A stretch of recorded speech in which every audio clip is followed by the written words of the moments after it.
अगं तुला एक महत्वाची गोष्ट सांगायची. तो कॉलेजमधला अब्दुल नाही का, तो कायम माझी श्रद्धा, माझ्या संस्कारांना तोडायचा प्रयत्न करत असतो. पण मी कधीच माझ्या मातेवरचा भरोसा तोडणार नाहीये. हो ग, अगदी बरोबर आहे. देवीवरची असलेली श्रद्धा आणि प्रार्थना हीच आपली खरी ताकद आहे बरं का.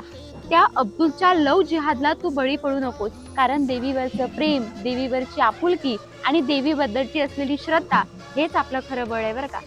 बरं झालं, तू मला वेळीच जागरूक केलंस.